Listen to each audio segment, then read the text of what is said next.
Jangan lupa like and subscribe channel ini. Assalamualaikum warahmatullahi wabarakatuh. Alhamdulillah, segala puji bagi Allah yang telah melimpahkan rahmat serta karunia kepada kita, sehingga pada kesempatan kali ini kita masih dapat berbagi. Khususnya mudah-mudahan apa yang dibagikan dapat bermanfaat untuk kehidupan kita. Amin ya rabbal alamin. Tidak lupa salawat teriring salam, marilah kita sanjung agungkan kepada junjungan baginda Nabi besar Muhammad sallallahu alaihi wasallam. Semoga dengan kita gemar bersolawat kepada Rasulullah, ingat kepada Rasulullah, maka Rasulullah pun akan ingat kepada kita kelak nanti di hari kiamat, hingga Rasulullah akan memberikan syafaat kepada kita semua. Amin ya rabbal alamin. Pada kesempatan kali ini ingin sedikit berbagi mengenai perkara jin. Perlu diketahui bahwasanya jin adalah salah satu golongan makhluk-makhluk Allah yang Allah ciptakan dari api, yang ditugaskan hanya untuk beribadah kepada Allah Subhanahu wa taala. Jadi tujuan jin diciptakan sama halnya seperti tujuan manusia diciptakan. Wa ma khalaqtul jinna wal insa illa liya'budun. Tidak Allah ciptakan jin, tidak Allah ciptakan manusia kecuali hanya untuk beribadah kepada Allah Subhanahu wa taala. Adapun penciptaan jin tentunya berbeda dengan penciptaan dengan makhluk-makhluk Allah yang lainnya. Sebagaimana Allah Subhanahu wa taala berfirman dalam surat Ar-Rahman ayat 15, wa khalaqal janna min marijim min nar.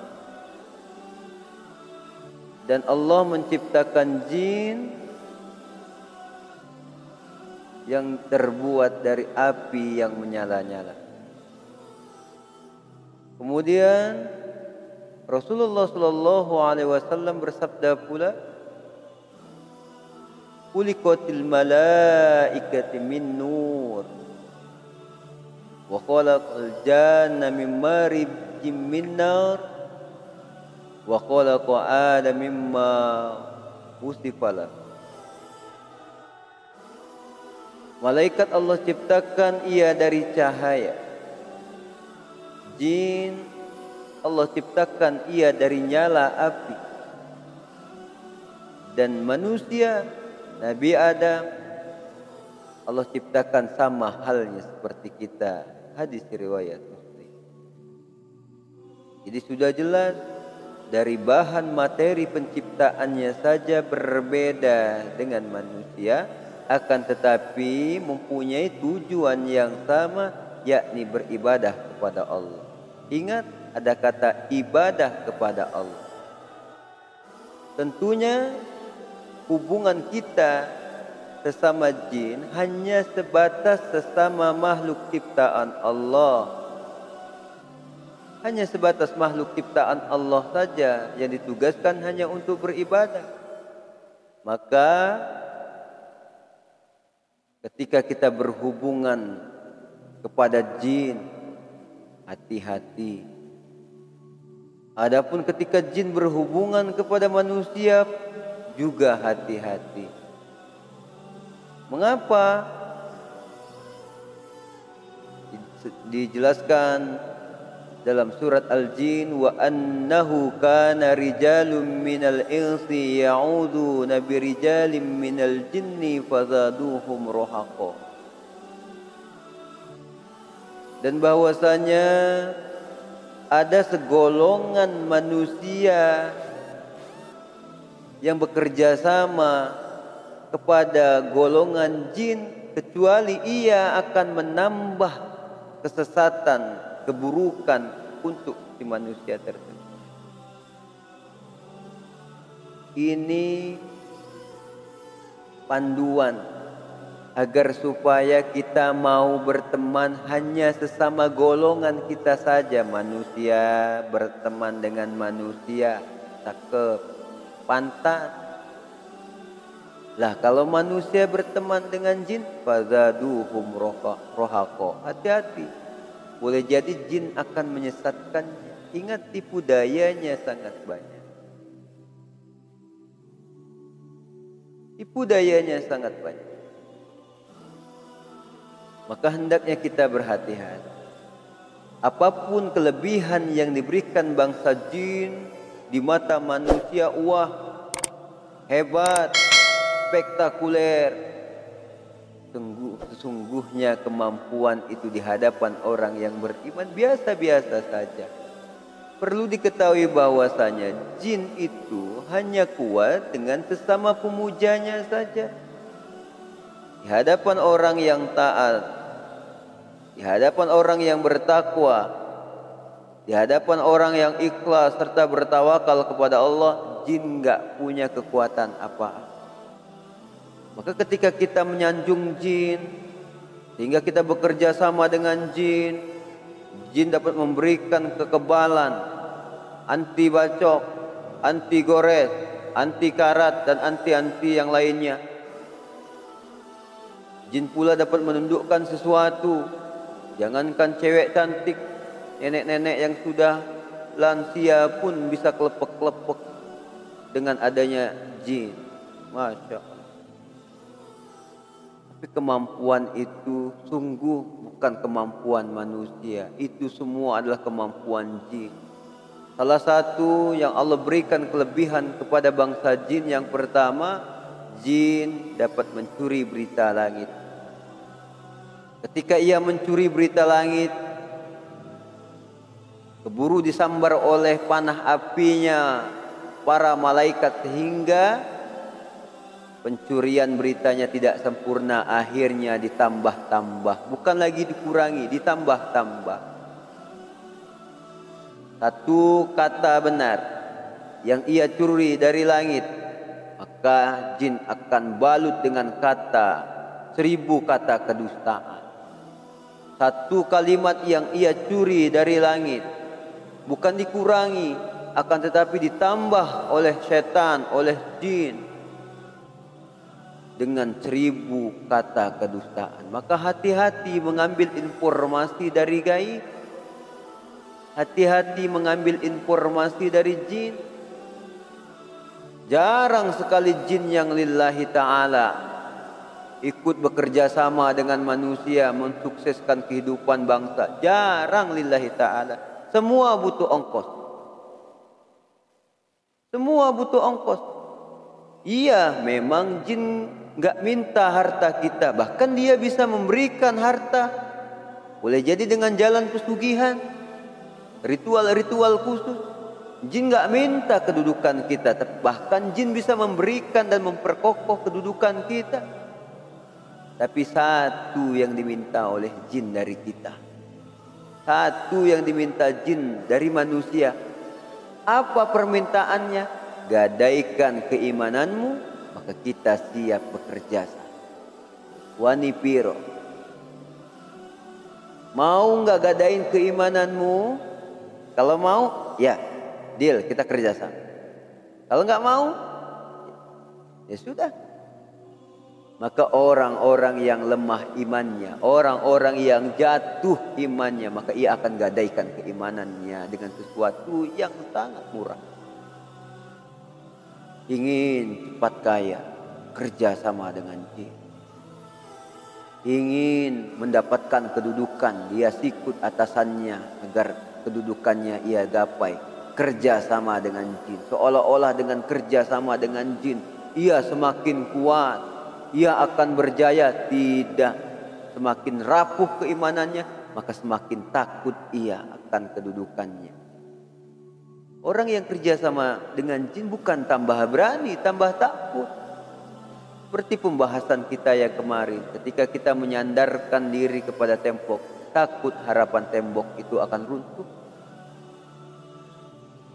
Ketika kita sandarkan, kita duduk di kursi, takut kursinya patah. Ketika kita sandarkan kepada orang kuat, orang hebat, maaf, semua orang kuat, orang hebat itu mempunyai kelemahan. Ketika kita sandarkan diri kita ke Allah dengan jalan ketaatan dan tawakal kita kepada Allah, yakini bahwa kita adalah orang kuat. Mengapa? Karena kita menyandarkan diri kepada Allah yang Maha Kuat. Hati-hati mengambil informasi dari jin. Apalagi mengaku-ngaku dirinya dapat melihat jin. Mengaku-ngaku dirinya dapat melihat jin. Maka ini sangat bertentangan. Allah Subhanahu wa taala berfirman, "Wa annahu yarakum huwa wa qabiluhu min haitsu la tarawnahum."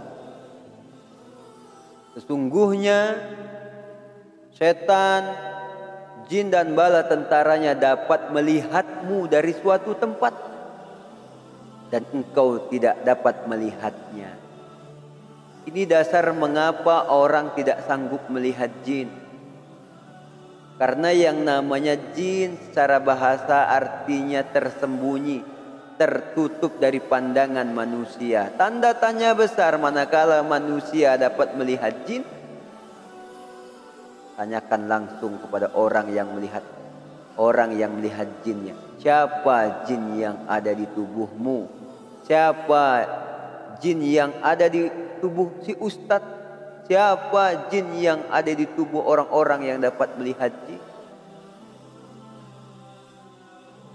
Sesungguhnya dia bukan melihat wujud asli jin, akan tetapi dia melihat bagian dari penyerupaan bangsa jin, bukan melihat wujud aslinya. Sungguh wujud asli jin tidak akan bisa dilihat. Karena jin mempunyai dimensi yang lebih halus daripada manusia. Maka jangan mudah tertipu. Penasaran, ini bukan ranah manusia. Biarkan jin hidup berdampingan dengan manusia. Biarkan jin beraktivitas di alamnya saja. Dan kita manusia cukup beraktivitas di alam kita. Maka jin itu boleh dikatakan kurang kerjaan. Bahkan dikatakan jin itu bodoh. Manakala jin menembusi alam manusia. Dan manusianya pun tidak lebih bodoh ketika ia mencoba menembusi alam jin. Cukuplah kita berdamping. Oleh karenanya, ketika ada jin zalim, maka sampaikan dakwah, sampaikan peringatan. Tidak untuk dijadikan mainan. Apalagi sekarang, punya channel YouTube, salah satu pemirsa yang penasaran, yakni tentang konten-konten gaib, tentang konten-konten khususnya perjinan, tempat-tempat angker. Pendidikan apa yang bisa diambil? Yang ada penasaran, wah hebat juga ya ustadznya, wah hebat juga itu paranormalnya. Kapan saya bisa belajar? Kapan saya bisa jadi murid? Masya Allah. Hati-hati pendidikan yang seperti ini. Hal yang pertama yang harus kita miliki oleh seorang muslim, mengimani, cukup mengimani bahwa jin itu ada, perkara gaib itu ada. Tidak usah didramatis. Tidak usah didramatis. Maka hendaknya kita jangan takut dengan apapun kecuali Allah Subhanahu wa taala. Kita cukuplah Allah berikan perkara pengetahuan hal yang gaib kecuali sedikit saja. Ketika kita celupkan tangan kita di lautan, kita angkat dia, meneteslah satu tetesan dari air, maka itulah ilmu yang Allah titipkan tentang perkara gaib. Akan tetapi seluruh lautan, samudra, itu perkara gaib yang Allah tutupi, kecuali Allah saja yang tahu. Maka gak perlu sok-sok tahu tentang perkara gaib, kecuali Allah dan Rasulnya yang memberitahu lewat dalil, sabda, atau firman. Jika kita mengupas dengan penglihatan kita, hati-hati, talbisnya banyak, tipu dayanya banyak. Sungguhlah kita kadang tertipu manakala tidak dibimbing oleh Allah, tidak dibimbing oleh Rasul lewat sabda atau firman-Nya.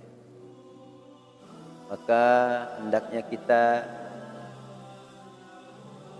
jangan takut kecuali hanya kepada Allah, dan jangan mudah percaya terhadap apa yang disampaikan jin, dan juga hendaknya kita mohon perlindungan kepada Allah, karena SOP iblis ketika ia divonis oleh Allah masuk ke dalam neraka kekal selamanya, yang diminta hanya dua, tidak banyak yang diminta oleh iblis. Apa yang dari dua itu? Ya Allah, manakala Engkau nyatakan aku sesat, Kau vonis aku ke dalam neraka, maka izinkan. Yang pertama, tangguhkan umurku sampai hari kiamat. Oleh karenanya yang namanya iblis tidak akan pernah mati sebelum ia mendengar sangkakala yang kedua, yakni tiupan kematian. Yang kedua, izinkan saya menggoda Adam beserta anak cucunya, sampai dari kebanyakan mereka sedikit sekali yang bersyukur, sedikit sekali yang beriman dan bertakwa kepadamu. Hanya itu yang diminta iblis. Maka salah kita kalau mereka kita ajak kerjasama. Apakah itu yang akan menghantarkan kita ke surga? Tidak. Maka jauhilah perkara-perkara yang akan membawa kita kepada hal-hal kesyirikan. Yang bicara ini tidak lebih pintar, sedikit ilmunya, tapi dengan yang sedikit ini alangkah baiknya manakala ini disampaikan dan mudah-mudahan menjadi manfaat. Maka channel yang saya buat tidaknya menjadi pembanding dari perspektif paranormal, dari perspektif dukun-dukun yang membuka channel. Terkadang pemirsa hanya takjub melihat kekuatan, kemampuan hal-hal yang seperti itu, tapi sesungguhnya manusia dapat melakukan hal itu dan gampang sekali dilakukan. Cukup ia beriman dan bertakwa kepada Allah Subhanahu wa taala. Jangan ada yang ia takuti kecuali hanya kepada Allah Subhanahu wa taala. Ingat, jin itu hanya kuat sama pemujanya saja. Di hadapan orang taat, jin tidak ada apa-apa yang terkhusus dari golongan. Mungkin itu saja yang menjadi nasihat khususnya bagi pemirsa yang penasaran tentang jin. Insyaallah dia ada materi-materi selanjutnya. Mudah-mudahan ini bermanfaat. Mudah-mudahan channel ini bisa memberikan wawasan keilmuan, edukasi yang baik untuk pemirsa. Mudah-mudahan Allah jauhkan kita dari hal-hal yang tidak bermanfaat. Saya akhiri, billahi taufiq wal hidayah. Assalamualaikum warahmatullahi wabarakatuh.